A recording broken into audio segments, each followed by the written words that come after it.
গুরুগৃহ চ্যানেলে আপনাদের সকলকে স্বাগত জানাই। আজকে আমরা আলোচনা করব শিবাজিকে নিয়ে, আমাদের ইতিহাসের পাঠ সপ্তমে। চ্যানেলে যদি নতুন হন প্লিজ সাবস্ক্রাইব করুন এবং ভালো লাগলে সবাই লাইক করুন এবং শেয়ার করুন। চলুন আমরা আজকে শুরু করছি শিবাজিকে নিয়ে আলোচনায়। শুনে শুনে মনে রাখা, যেটা আমরা বলেছিলাম সেটা আপনারা অবশ্যই চেষ্টা করুন, দেখবেন সমস্ত প্রশ্নের উত্তর খুব তাড়াতাড়ি করতে পারবেন। চলুন আমরা শুরু করি শিবাজিকে নিয়ে।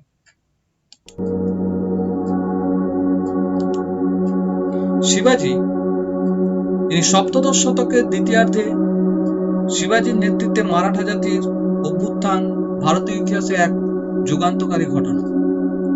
1627 খ্রিস্টাব্দে মতান্তরে 1630 খ্রিস্টাব্দে শিবাজির জন্ম হয় শিবনের গিরিদুর্গে।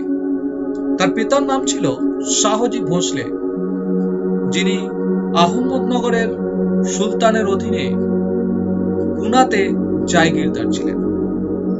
পরে তিনি বিজাপুরের সুলতানের অধীনে চাকরি গ্রহণ করে কর্ণাটকে জায়গির পান এবং তার পত্নী তুকাবাইয়ের সঙ্গে তিনি সেখানেই বসবাস করতেন।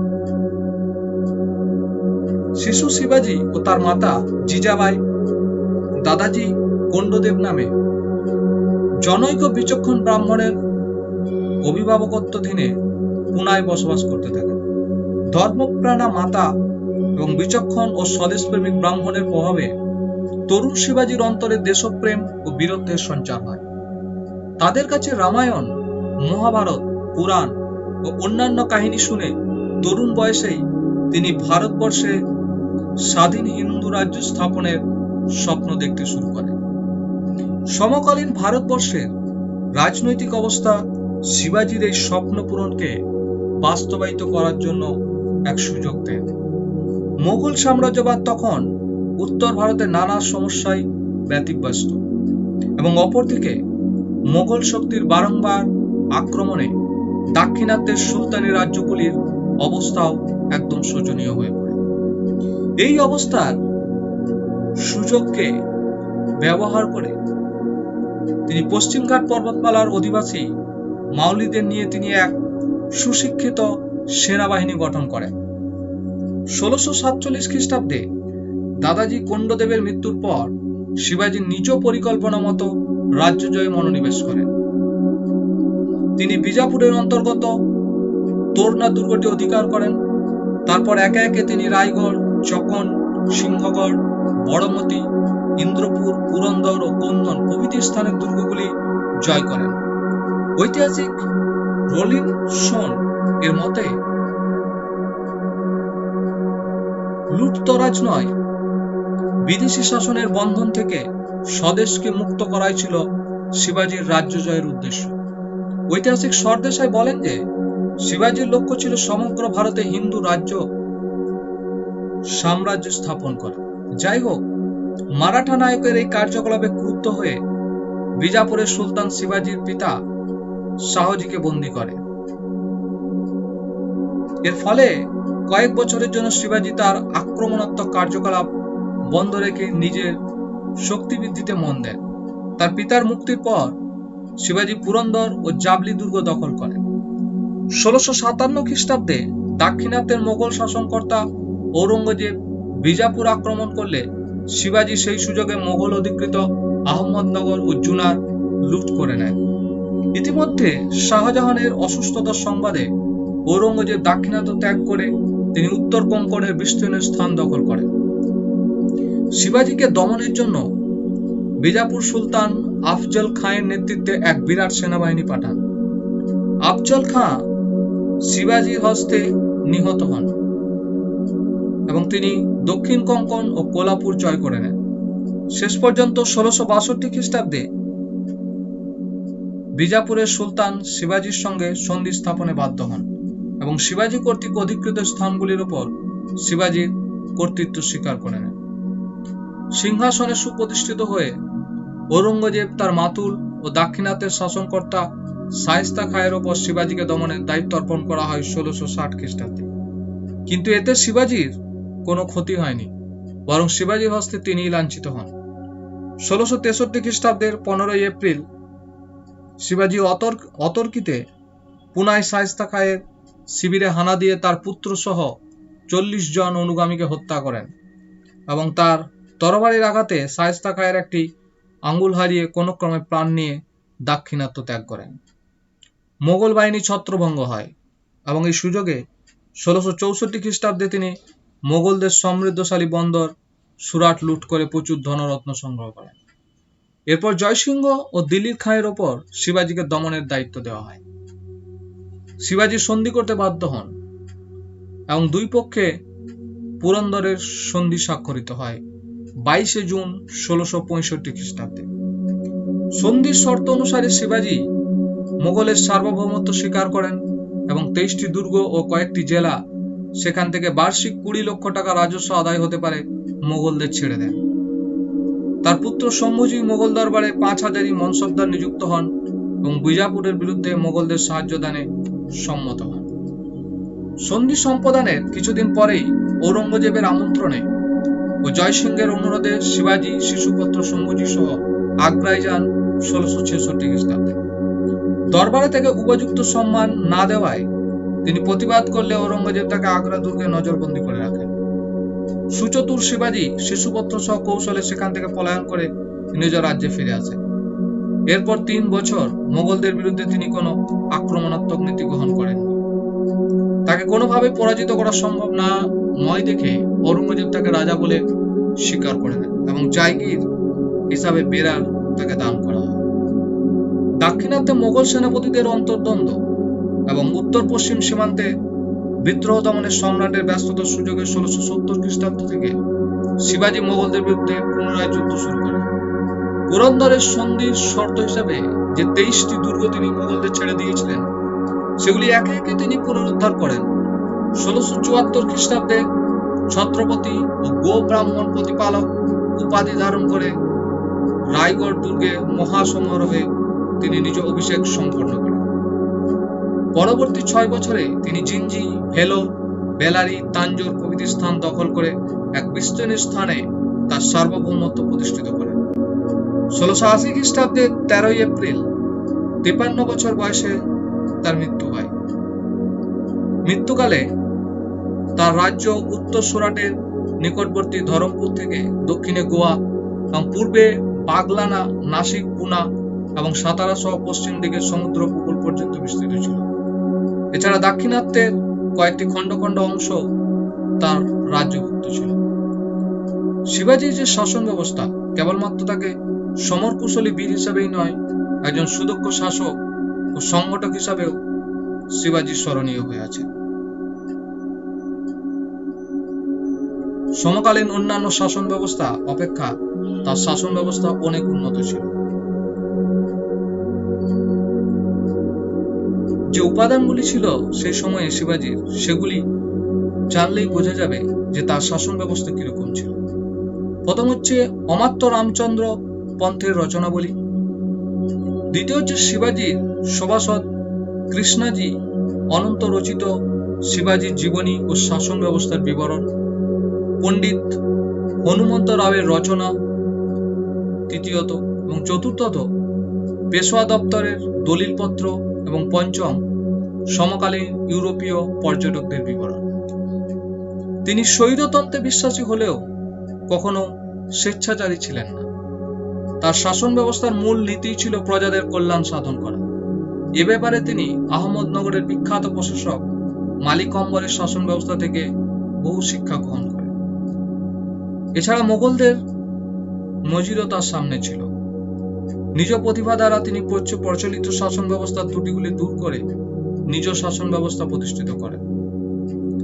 শিবাজীর মারাঠা রাজ্য 2 ধরনের অঞ্চল নিয়ে গঠিত ছিল, স্বরাজ্য ও মুলকাগিরি। তার প্রত্যক্ষ শাসনাধীন অঞ্চলকেও স্বরাজ্য বলা হতো। যেসব অঞ্চল তার বশ্যতা স্বীকার করে নিয়ে নিয়মিত কর দিত, বা মারাঠা সৈন্যরা যেসব অঞ্চলে নিয়মিত লুটতরাজ চালাতো বা কর আদায় করত, সেগুলিকে বলা হতো মুলকাগিরি। তার শাসন ব্যবস্থা কেবলমাত্র স্বরাজ্য অঞ্চলে সীমাবদ্ধ ছিল। শাসন ব্যবস্থায় তিনি সর্বেসর্বা ছিলেন এবং এই সম্পর্কে তাকে পরামর্শ দেবার জন্য অষ্টপ্রধান বা 8 জন মন্ত্রী নিয়ে গঠিত একটি পরিষদ ছিল। তাদের পরামর্শ গ্রহণ বা বর্জন করা ছিল সম্পূর্ণ তার ইচ্ছাধীন। এই 8 জন মন্ত্রী যেগুলি ছিলেন, প্রথম হচ্ছে পেশোয়া অর্থাৎ প্রধানমন্ত্রী, অমাত্য অর্থাৎ রাজস্ব মন্ত্রী, মন্ত্রী রাজ্যের সকল ঘটনা লিপিবদ্ধ করতেন, সামন্ত যে পররাষ্ট্রমন্ত্রী, সচিব হচ্ছে সরকারি পত্রাদি প্রেরণের ভারপ্রাপ্ত মন্ত্রী, পণ্ডিতরাও হচ্ছে ধর্মাধ্যক্ষ, ন্যায়াধীশ হচ্ছে প্রধান বিচারপতি এবং অষ্টম হচ্ছে সেনাপতি সামরিক বিভাগের ভারপ্রাপ্ত মন্ত্রী। ন্যায়াধীশ ও পণ্ডিতরা ব্যতীত সকল মন্ত্রীকে নিজ নিজ দপ্তরের দায়িত্ব পালনের সঙ্গে সঙ্গে সামরিক দায়িত্ব পালন করতে হতো। অষ্টপ্রধানদের রাজ্যমণ্ডলও বলে অভিহিত করা হতো। এছাড়া তার রাজ্যে চিটনিস, পটনিস, মজুমদার প্রভৃতি কর্মচারীও ছিল। সুশাসন এবং রাজস্ব সংগ্রহের সুবিধার জন্য শিবাজি তার সমগ্র রাজ্যকে 3টি প্রান্ত বা প্রদেশে বিভক্ত করেন। প্রত্যেক প্রান্তে একজন করে রাজ প্রতিনিধি নিযুক্ত ছিলেন। তাকে বলা হতো মামলাতদার। তার নাম ছিল কি? নাম মামলাতদার। তিনি রাজার ইচ্ছায় নিযুক্ত ও পদচ্যুত হতেন। এই রাজ প্রতিনিধিকে সাহায্যের জন্য প্রত্যেক যে প্রান্ত, সেই প্রান্তে 8 জন করে কর্মচারী দ্বারা গঠিত একটি সভা ছিল। প্রত্যেকটি প্রান্ত আবার কয়েকটি পরগনা বা তরফে বিভক্ত ছিল। তরফের শাসনকর্তাকে বলা হতো হাবিলদার বা কারকুন। শাসন ব্যবস্থার সর্বনিম্ন স্তর ছিল গ্রাম। গ্রামের শাসনভার ছিল গ্রাম পঞ্চায়েতের ওপর। কয়েকটি গ্রামের শাসন কার্য পরিদর্শনের জন্য দেশপান্ডে ও দেশমুখ নামে 2 জন কর্মচারী থাকতেন। রাজকর্মচারীরা বেতন ভোগ করতেন এবং তাদের কোনো পদই বংশানুক্রমিক ছিল না। তার যে রাজস্ব আদায় ছিল, রাজ্যের সকল জমি জরিপ করে তিনি প্রথমে প্রজাদের কাছ থেকে উৎপন্ন শস্যের 30% এবং পরে অন্যান্য সকল কর প্রত্যাহার করে উৎপন্ন শস্যের 40% রাজস্ব হিসাবে আদায় করতেন। প্রজারা শস্য বা নগদ অর্থে রাজস্ব দিতে পারতেন। কৃষির উন্নতির জন্য সরকার থেকে কৃষকদের গরু, বীজ প্রভৃতি ক্রয়ের জন্য ঋণ দেওয়া হতো। রাজস্ব আদায়ের ব্যাপারে তিনি কঠোর ছিলেন, তবে এ সম্পর্কে তিনি সর্বপ্রকার অত্যাচারের বিরোধী ছিলেন। এছাড়া তিনি আরও 2 ধরনের কর আদায় করতেন, মহাতরফা ও জাকাত। বণিকদের কাছ থেকে মহাতরফা আদায় করা হতো এবং বাজারে প্রতিটি জিনিসের ক্রয় বিক্রয় থেকে আদায় করা হতো জাকাত। নিজের রাজ্য ছাড়াও তিনি পার্শ্ববর্তী বিজাপুর ও মোগল অধিকৃত অঞ্চল থেকেও চৌথ এবং স্বদেশমুখী, চৌথ হচ্ছে ফসলের 1/4 আর স্বদেশমুখী হচ্ছে ফসলের 1/10 নামে এই 2 প্রকারের কর আদায় করতেন। এর বিনিময়ে এইসব অঞ্চল মারাঠাদের আক্রমণ ও লুণ্ঠন থেকে অব্যাহতি পেত। শিবাজির শাসনকালে বিচার ব্যবস্থা তেমন উন্নত ছিল না। তিনি কোনো স্থায়ী বিচারালয় স্থাপন করেনি। গ্রামের বিচার নিষ্পন্ন করত গ্রাম পঞ্চায়েতগুলি। ফৌজদারি বিচারে ভার ছিল গ্রাম প্রধান বা প্যাটেলের উপর। আপিলের বিচার করবেন ন্যায়াধীশ। অসাধারণ সামরিক প্রতিভার অধিকারী শিবাজি একটি স্থায়ী সেনাবাহিনী গঠন করেন। তার সেনাবাহিনী মূলত পদাতিক ও অশ্বারোহী বাহিনীতে বিভক্ত ছিল। এছাড়াও তিনি একটি নৌবাহিনী, হস্তি বাহিনী ও উষ্ট্র বাহিনী, এমনকি গোলন্দাজ বাহিনীও গঠন করেন। তার সেনাবাহিনীতে 1 লক্ষ পদাতিক এবং 30 থেকে 40,000 অশ্বারোহী ছিল। সভাসদ বখর থেকে জানা যায় যে তার 1260টি যুদ্ধহস্তি, 1500 থেকে 3000টি উট এবং 200টি রণতরী ছিল। জানা যায় যে তিনি সুরাটের ফরাসিদের কাছ থেকে 80টি কামান ও গাদা বন্দুকের জন্য প্রচুর সীসা ক্রয় করেন। তার অশ্বারোহী বাহিনীর বারগির ও শিলাদার নামে 2 ভাগে বিভক্ত ছিল। বারগিরদের সরকার থেকে অস্ত্র, পোশাক ও অশ্ব দেওয়া হতো। শিলাদাররা নিজ দায়িত্বে সাজ সরঞ্জাম ও অস্ত্রাদি সংগ্রহ করত। তার সেনা দলে হিন্দু, আফগান, আরবীয় এবং মুসলিম সেনা ছিল। দুর্গগুলি ছিল শিবাজির শক্তির প্রধান কেন্দ্র। তার জীবনের শেষ দিকে দুর্গের সংখ্যা ছিল 240টি। হাবিলদার, সবনিশ, স্বর্ণবৎ প্রভৃতি কর্মচারীরা দুর্গের ভারপ্রাপ্ত ছিলেন। সেনাবাহিনীতে নিয়ম শৃঙ্খলা খুবই কঠোর ছিল। সেনা শিবিরে নারীর প্রবেশ একদম নিষিদ্ধ করা হয়েছে। সেনাদল কর্তৃক কোনো নারী, শিশু, ধর্মস্থান বা ধর্মগ্রন্থের অমর্যাদা করা কঠোর দণ্ডনীয় ছিল। সামরিক আইন ভঙ্গের শাস্তি ছিল মৃত্যুদণ্ড। ঐতিহাসিক স্যার যদুনাথ সরকার শিবাজীর শাসন ব্যবস্থাকে মধ্যযুগীয় রাজতান্ত্রিক শাসন ব্যবস্থার বিস্ময় বলে অভিহিত করেছেন। অপরপক্ষে আধুনিক ঐতিহাসিক সতীশচন্দ্র তার শাসন ব্যবস্থায় কোনো মৌলিকত্ব খুঁজে পাননি। তার মতে দক্ষিণী সুলতানি রাজ্যসমূহে প্রচলিত শাসন ব্যবস্থার অনুকরণে শিবাজী তার শাসন ব্যবস্থা করতেন। যাই হোক, তার শাসন ব্যবস্থা একেবারে ত্রুটিমুক্ত ছিল না। ডক্টর ঈশ্বরী প্রসাদের মতে তার শাসন ব্যবস্থা সম্পূর্ণভাবে ব্যক্তিগত যোগ্যতার উপর নির্ভরশীল ছিল। তার মৃত্যুর পর মারাঠা রাজ্যে বিশৃঙ্খলা সৃষ্টি হয়। তিনি জায়গির প্রথা সম্পূর্ণ বিলোপ করেননি। এর ফলে পরবর্তীকালে মারাঠা রাজ্যে সিন্ধিয়া, ভোঁসলে, হোলকার প্রভৃতি সামন্ত রাজাদের উৎপত্তি হয়। ফ্রায়ারের মতে শিবাজীর রাজস্ব বিভাগের কর্মচারীরা ছিল নিষ্ঠুর। তারা প্রজাদের উপর অত্যাচার চালাত। প্রতিবেশী রাজ্যগুলি থেকে বলপূর্বক চৌথ ও স্বদেশমুখী আদায় করা হতো। এতে মারাঠা রাজ্যের সুনাম নষ্ট হয়। স্মিথ তাই শিবাজীর রাষ্ট্রকে দস্যু রাষ্ট্র বলে অভিহিত করেছেন। শিবাজী শিল্প, ব্যবসা, বাণিজ্যের উন্নতির দিকে নজর দেননি। রাজ্য থেকে তিনি জাতিভেদ দূর করতে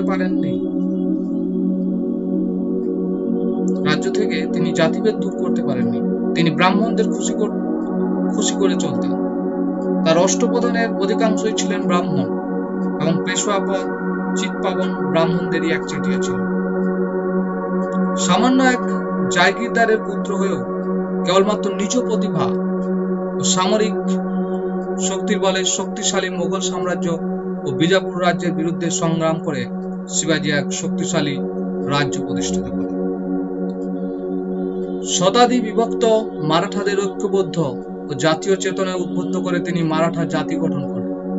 সমকালীন মুসলিম ঐতিহাসিকেরা তাকে প্রতারণার জনক, শয়তানের অসৎ পুত্র বা নরকের কুকুর বলে অভিহিত করেছেন। কিন্তু সমকালীন মারাঠারা তাকে মহামানব ও দেবদূত বলে মনে করতেন। ঐতিহাসিক ঈশ্বরী প্রসাদের মতে তিনি নতুন আশা ও মুক্তির তারকা রূপে উদিত হন। তার শাসন ব্যবস্থায় নানা দোষ ছিল ঠিকই, তার বিচার ব্যবস্থায় উন্নতি ছিল না। রাজ্য থেকে তিনি জাতিভেদের বীজ দূর করতে পারেননি এবং তার শাসন ব্যবস্থা সম্পূর্ণভাবে তার ব্যক্তিগত ক্ষমতার উপর নির্ভরশীল ছিল। এসব সত্ত্বেও একথা স্বীকার করতেই হবে যে তার পরধর্মমত সহিষ্ণুতা, নারী ও কোরআনের প্রতি শ্রদ্ধা এবং প্রজাহিতৈষণার আদর্শ সত্যি বিস্ময়কর ছিল। সর্বোপরি তিনি ছিলেন মারাঠা জাতীয়তাবাদের স্রষ্টা। গ্র্যান্ড ডাফের মতে কেবলমাত্র মারাঠা জাতির স্রষ্টা নয়, শিবাজী ছিলেন মধ্যযুগের সর্বশ্রেষ্ঠ প্রতিভা সম্পন্ন এক জাতীয় স্রষ্টা। তো শিবাজী নিয়ে আজ এই পর্যন্তই। পরবর্তী ভিডিওর জন্য অবশ্যই আপনারা চ্যানেলকে সাবস্ক্রাইব করুন এবং পুরো ভিডিওটি দেখার জন্য সকলকে অসংখ্য ধন্যবাদ।